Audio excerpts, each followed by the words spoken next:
इस बात से कोई फ़र्क नहीं पड़ता कि आपकी प्रगति कितनी धीमी गति से हो रही है। आप आज भी उन लोगों से आगे हो जो कुछ भी करने की कोशिश भी नहीं करते। नमस्ते दोस्तों, मैं ऋतु। आज जो आप लोगों को कहानी सुनाने जा रही हूँ वो इन्हीं पंक्तियों पर आधारित है। एक बार मेंढकों ने दौड़ प्रतियोगिता करने का फैसला किया। इसमें सभी को एक ऊंची टावर पर चढ़ना था। मेंढकों की इस दौड़ को लेकर लोगों में गजब का उत्साह था। इसलिए दौड़ देखने के लिए वो चारों ओर भीड़ जमा करके खड़े हो गए। तय समय के मुताबिक दौड़ शुरू हुई। भीड़ में किसी को भी इस बात का भरोसा नहीं हो रहा था कि मेंढक टावर पर चढ़ जाएंगे। कोई कहता, अरे यह तो बहुत ही मुश्किल है, ये तो वहां तक नहीं पहुंच सकते। कहीं से आवाज आई, अरे टावर तो इतना ऊंचा है कि यह वहां कभी भी नहीं पहुंच सकते। इसी बीच कई मेंढक चढ़ने में गिरने लगे। कुछ थक गए थे और कुछ दौड़ छोड़कर ही चले गए, और कुछ सबकी आवाजें सुनकर अपना हौसला ही गवा बैठे और गिर गए। सिर्फ वो ही मेंढक ऊपर की ओर बढ़ते नजर आ रहे थे जिन्होंने जीतने की ठान ली थी।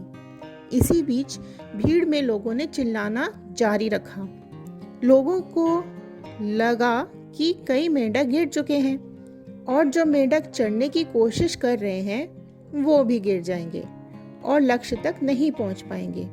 वह लगातार चिल्ला रहे थे और कई मेंढक उनकी बातें सुनकर गिर गए, लेकिन सिर्फ एक छोटा सा मेंढक बिना किसी की परवाह किए टावर पर चढ़ता जा रहा था और आखिरकार वह अपने लक्ष्य तक पहुंच गया।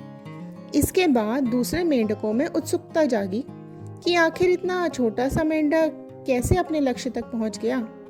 दौड़ में हिस्सा लेने वाले मेंढक ने उससे पूछा, अरे भाई, तुम कैसे वहां तक पहुंच गए? लेकिन इस बात का किसी को भी पता नहीं था कि वह जीतने वाला मेंढक सुन ही नहीं सकता था। वह बहरा था, इसलिए उसने लोगों की बातें नहीं सुनी और अपना काम करते हुए आगे बढ़ता जा रहा था और अंत में विजयी हुआ। दोस्तों, याद रहे, अपने लक्ष्य की तरफ बढ़ते हुए यह कभी भी नहीं सोचना चाहिए कि लोग क्या कहेंगे। लोगों की नकारात्मक सोच और बात पर कभी भी ध्यान नहीं देना चाहिए।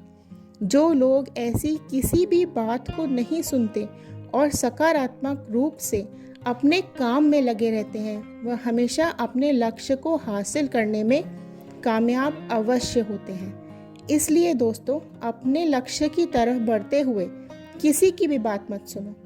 आशा करती हूँ आज यह छोटी सी कहानी आपको पसंद आई होगी। ऐसी और मज़ेदार कहानियाँ सुनने के लिए लाइक, शेयर और सब्सक्राइब करें और कमेंट बॉक्स में लिखें आपको आज की कहानी कैसी लगी। धन्यवाद।